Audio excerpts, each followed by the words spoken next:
La santé n'a pas de prix, la santé n'a pas de prix, c'est pour cela que nous vous recommandons l'eau potable Achille Aqua.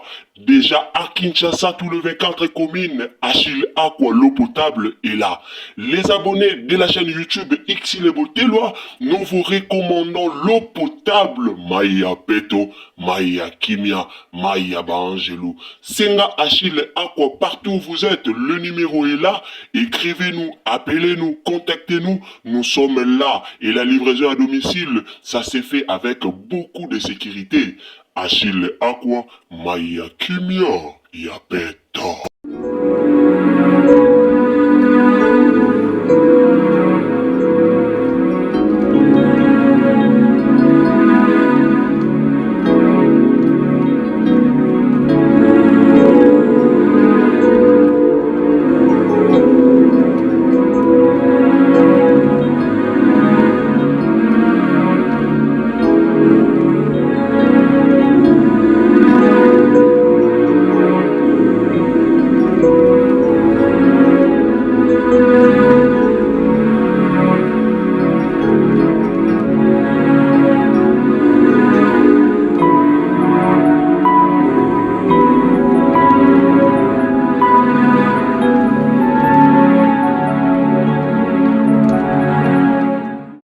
Bandeko nanga mbote la famille, bonjour, bonsoir, wana toyebi, yango edepandaka mingi na air oyo okolanda Ursile Botelwa TV.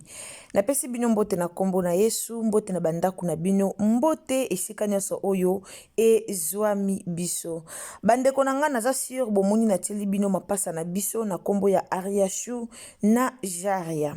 Ariashu aza ancienne comédienne oto yebi biso nyonso. Balobi ti siko ajuwaka na ye kaka soki occasion epesameli. Donc aza comédienne moko ya kala vraiment oyo toyebi biso nyonso na kombo ya Ariashu Luyeye.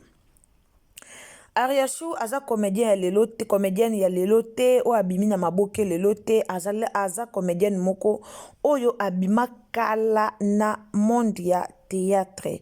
Alors epesi pasi bandeko nanga pasi pe mawa sango ya mawa kaka nde boyebi toyaka liboso na bino soki likambo esengo eza toyaka kokabola esengo na libota na biso o ezali bongo libota YouTube.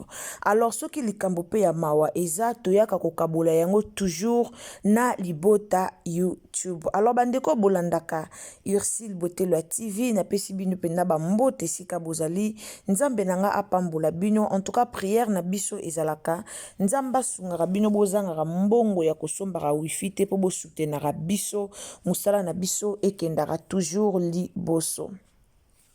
Ndeko koti na chaîne na biso soki eza mbala na ya liboso ou visiter Ursile Botelwa TV. En tout cas tozalaka kaka na système moko soko koti na chaîne na biso ezali s'abonner, commenter, liker, partager. Le lien nini oko partager biso, oko partager na Facebook, oko partager na Messenger, oko partager na WhatsApp. Donc tant toujours le na WhatsApp, c'est-à-dire tindela bandeko lien panza likambo oyo bandeko bayebake toza na sango ya mawa, toza na sango vraiment ya mawa. Alors la famille tango zo s'abonner ko bosa na te, cliquez pe na cloche ya notification. Tolobaka cloche ya notification pour prochainement tant tozo ya na ba analyse to pe tozo ya na ba sango moko o ezo concerner maboke o ezo concerner sport o ezo concerner gospel o ezo concerner kaka en général. En tout cas omona yango noki donc ozala na lumbango ya komona nyonso o toko poster awa yango bomoni tolobaka na bino toujours tango s'abonner, cliquez sur la cloche des notifications. La famille tozu problème matanga yango toyoko solo la yango elongo na bino nyonso. Alors Ariashu na Jaria obozomona bazama pasa. Bazama pasa. Ariashu na Jaria bazalaka ba jumelle. Ariashu abalaka sirimoko na poto boyebi na yebi ke boyebi Ariashu bamakamba Ariashu eleka vraiment mingi na réseaux sociaux azalaka vraiment humilié na réseaux sociaux par rapport ya libala na ya liboso oyo esimbaka te na papa na biso nani papa na biso Mike libala oyo ezalaki bongo encadré par Mama Olive Lembe.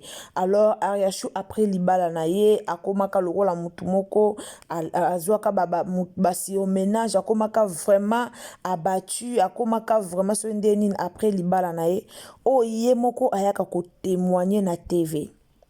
Oh ye moko a témoigné déjà na réseaux sociaux que après libala na ye alala kana nzela mobala bengana kaye na bana donc makambu e komele na vie vraiment ebele oyo batu peut-être o bayebaki bakutano na ba makamba bongo te bayaka koseka Ariachou na réseaux sociaux. Donc asa fi moko oyo elle a vraiment vécu beaucoup de problèmes dans sa vie. Ariachou akutana na ba problème ebele na vie na eti aya kokoma na mokolo ya lelo. Alors la famille epesi pasi epesi mawa na minito tozolo baboye to vandaki kaka boye to lali to lamuki po banda toyeba Ariachou asalaka publication de ya mama na bango Ariachou atikala kolakisa biso papa na ye na réseaux sociaux te. Wana lukuta mabete to yebi mama Ariachou to mona na ba vidéo ba makambo bimé belé série ba makambo zo bima oh ba prophète oh mama na bango oh ba Ariachou batindaka soki mbongo oh ba mela do mama na bango to mona ye na internet na ba façon tout na mamba libala Ariachou ba makambo belé to mona mama na bango na internet même mukolo ba bungisaka leki na bango o akufaka na Turquie en tout cas to mona ka vraiment mama ya ba Ariachou mais Ariachou atikala ki ko bimisela biso papa na ye na réseaux sociaux te alakisa ki biso papa na ye na réseaux sociaux te ali ba makambo komi kobima ebele mais tout mona papa ya Ariachou te na réseaux sociaux. Alors la famille lelo nde tozolo baboye Ariachou papa na ye asili kotika biso donc aza vraiment abattu abungisi papa na ye. Abungisi papa na ye bandeko nanga papa na ye abelaki te tozoyoka yango awa na Ursule Botelwa TV. Tozoyoka yango awa na Ursule Botelwa TV. Alors bandeko nayoki pasi komona ndeko na biso ndenga zolela papa na ye nayoki vraiment pasi po Ariachou abetaka lisola mama na ye me abeta lisola papa na ye te toyoka ke papa na ye na mama na ye bakabwana kakala ndenge toyoka. Alors ndeza boye donc ndenge eza boye ndenge tozoloba boye ndeko na ye alekaki na réseaux sociaux ndeko na ye alekaki na TikTok en tout cas ayaki pe ko faire passer message pona bato balingaka bango ayaki vraiment koloba. Alors na otiela bino message pe ya ndeko na bango tolanda lolenge ndeko na bango a expliquaki vraiment eloko nini oyo ebomaki papa ya Ariachou Luyeye. Alors papa na bango ntanga azalaki maladi azalaki hospitalisé na hôpital. Alors bato babande koloba ebele Ariachou sundola papa na ye Ariachou akipara papa na ye te bato balobaki ebele ngana ye barate bato tozara na internet soki tolingaka makanos tosalaka toyaka ko posta ngo comment lelo mwana soka zosunga papa na ye akoya na internet te aya ko postele bino bomoni o mbongo natindeli papa nanga bomoni o mbongo natindeli mama nanga. Non, je pense pas que papa aboti parent aboti mwana kotala bambinga o baza lokola Ariachou na genre ya baza bambinga basi. Ariachou d'ailleurs aza fille moko ba Mama 2024 Gavker to yelibino solution pour na ba problème ya trompe, fibrome, myome, kyste, règle abondante. Gavker to sali la solution. Yo oyo kota ménopause atana 65 ans na Gavker ko simba mwana ebongo oyo etali fertilité masculine. Ma papa to bosani blingi okima suki pe mandefu ya pembe benga biso na lombango po awa tozali na solution moko durable. Ba produit na biso nyonso ezali 100% naturel pe esalemi na ba plante na ba industrie ya Angleterre pe Allemagne. Benga biso na numéro oyo plus 44 74 05 65 35 48. Gavker solution ya santé na yo.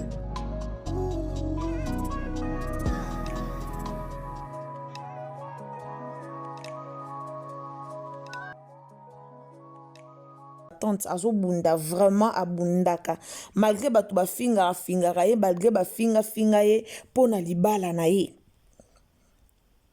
malgré bafinga ye pona libala na ye me omona ke Ariashu aza fi moko abundaka lelo aza fi indépendante aza na libala te azoko dépendre na ye moko azobundaka na musala na ye azobokola bana na ye mobali na ye toyebi kasundola ye kala na bana akipaka bana te wana toyebi aventurier mobali wana oyo mama Olive akabelaka ya kokabela oyo ekotaka na kindoki na kati makamba libala wana asundola bana Mike asundola bana akipaka te mais Ariashu quand même azobunda na bana na ye alala na banzela na bana na ye alala na bagare wana ya poto na bana na ye asenga même biloko kolia na nzela oyo elobaka ye moko na bana na ye. Alors bokasi muto abundaka boazo kende musala zozonga aozanga quand même ata 100 ou 200 dollars atako même 50 dollars yortine de la papa na ye na hôpital je ne pense pas kakozanga ngo. Alors à un moment donné Congolais il faut totika koloba mutu moko ta kosunga papa na ye ayela biso facture alakisa biso bomonye natindeli bandeko na ngambongo natindeli mama na ngambongo natindeli intel mbongo mutu moko kosala ngo na vie azate tant tosunga baboti moboto aza mutu aboti yo moboto aza mutu o asacrifiaki vie na ye po aeleve yo abota yo akomiso na balolenge oyo okomi. Alors totikaka koyaka kokreaka babiloko lobaka wana ezalaka kitoko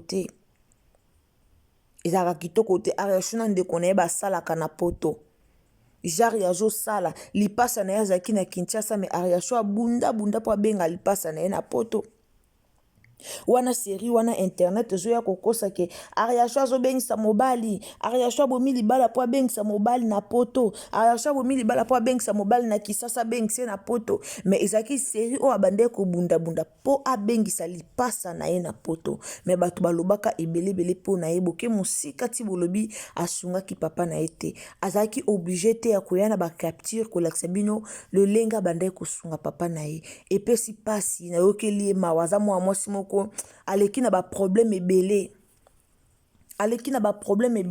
lelo bato bakuta na ba problème te bayaka ka na internet bazo finga Ariashu zoba mwasi boye me bayebi ba problème a love te bakuta na ba problème te lelo bapesa ye foti pona maramba papa Mike o elekaka komo ko linga mobali boyebani te yaya yo ndenge oza wana eza ndeko no ezala yo moko ka ndenge eza boye pena mama Denise oza mama Denise mwasi ya président ayebisi yo ke abalisa yo na ndeko na ye moko yo koboya te oko réfléchir ata 3 fois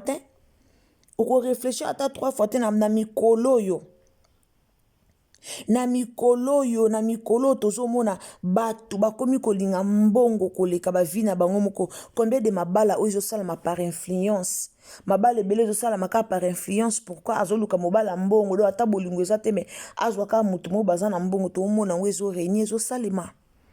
Alors azaki zoba te akokaki koboya Mike te parce que bayelaki ye koyela première dame mutu ayelaki ye atalaki mpe baintere na ye atalaki baintere ya famille na ye.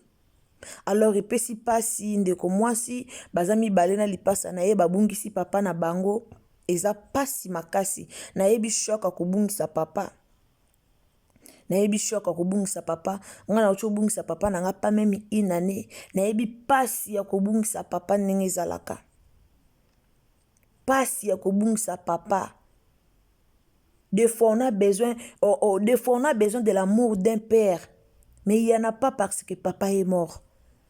Epesaka pasi ata tokoli to amikolo tokomba mama tokomi na bandako na biso tozovana na bana mais akana temps moko oza pe na poso se sentir aimé par ton père oza pe na posa o se sentir penza o se sentir kaka yo o se sentir omona moi appelle à papa ozo moi appelle à papa sorola tozaka na ba posa wana mais omona ke moye kokisa mais eza te pourquoi papa a envie te ko perdre papa na vie eza likambo pasi eza pasi. Parfois moi je voyais quand nabande ko mona ka batu bakufeli papa bazolela je comprenais pas ça nabande ko comprendre pasi wana mutema te mais banda likambo komela kinga banda mbila wana etelaki pe na nzete na biso banda biso pe tobungisa ki baoba banda nga pe na perdre ki papa nanga na koma so mutolobi a perdre papa na zo ka pasi na motema na koma bongo. kobungisa papa na vie eza likamba mukie te, eza vraiment likamba pasi na minute oyo ndeko na biso aza na pasi. Alors to soutenir ye, to benga ye, to komela ye ba message na biso, tozala vraiment elongo na ye, to présenter ba condoléances na biso, to komela ye ba message ya malamu, to sunga ye et ozala bien. Baza bango na ndeko ne baza vraiment na besoin na biso na minute oyo, to consoler bango et ozala bien. Et non boya kolamusa likambo moko o esi eleka kala na réseaux sociaux et ozala vraiment kitoko te. Bandeko na nga na otela bino ndeko na bango mobali to landa mwana ya tata mwasi na bango apesi message moko yenda a expliquer vraiment maladi nini o papa abelaki. Ndeko koti na Irsil Botela TV, s'il vous plaît, abonnez-vous, commentez, likez, partagez nga lobaka na bino moko boyebi awa tolingaka vraiment ba partage na bino. S'il vous plaît, la famille tolinga ba partage na bino tango koti partager na benga bino ba roi na nga po sans bino mawa plein. Alors tango koti na bolingwa nzambe partager ou liker ou commenter et osala malamu mingi. Et puis bandeko bozo recevoir ba lien tango ozo s'abonner ko bosa na te activer cloche de notification pour que prochainement tango toya na ba analyse na biso ezoyo e comme le sika nyonso okozala. Encore une fois, mes condoléances à la famille Luyeye o bauti kobungisa papa na bango na kombo ya papa Luyeye. Alors bandeko to landa ndeko ya Ariashu na bokebi nyonso to landa. Salut la famille, avec beaucoup de tristesse. Na yo informé bino que naza éprouvé na kufeli oncle nanga maternel grand frère au maman nanga landa na kombo ya Luyeye Joacin Ngongi, papa ya Ariashu, Najaria, Luyeye, autotika biso na 3h du matin, akufi na clinique Ngaliema, azaki malade. Depuis 2011, AVC Salaye, tout ça l'union tout au Salamé, nous avons décidé à juillet. Donc, la grande famille Luyeye union tout tozana matanga oncle totiga biso. Donc j'ai Ariana Ariashu Uzamakasi tous ensemble. Ndenge toyoki bandeko nanga papa abelaki depuis 2011 siko toza na 2024. Donc papa anyokwami na AVC depuis 2011. Donc anyokwami na maladi lelo nzamba bengi ye eza po akende kopema. Donc courage na Ariashu, courage na Jaria, courage na famille Luyeye Mobimba. Tobondela amia papa espema na kimia, tobondela nzambe accueillir papa na kimia nyonso. Et ozala malamu na yebi ke eza facilité, eza vraiment pasi kobungisa papa, eza pasi makasi.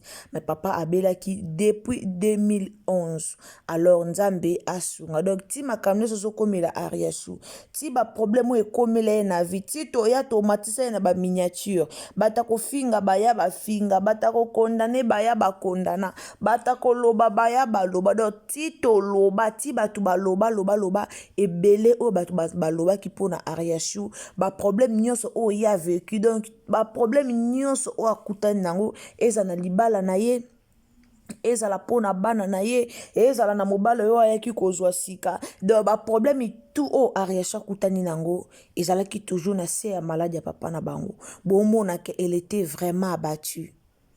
Elle était vraiment abattue. Kozala oza en vie, ozo vivre bien malgré talanga ebsaka bino. Eza biso ba misusu moni mutu atie crayon, atie mascara, alati kitoko, asali video na TikTok abini, elingo laksate kaza bien. Alors mutu na mutu azana ba problème na ye. Mutu msozo mona ye meilleure façon na ye ya ko se défouler za abina na ye, atia ba beauté na ye aya atambola, mais o eza kati na ye to yebite. Alors Ariashu nyonso o ya vécu na internet, nyonso o ya kuta nango na réseaux sociaux, papa na ye azaki na AVC, papa na ye azaki malade. Donc aza pena mutu moko o akutana ki na ba problème ebele malgré mais elle pense aussi à son père.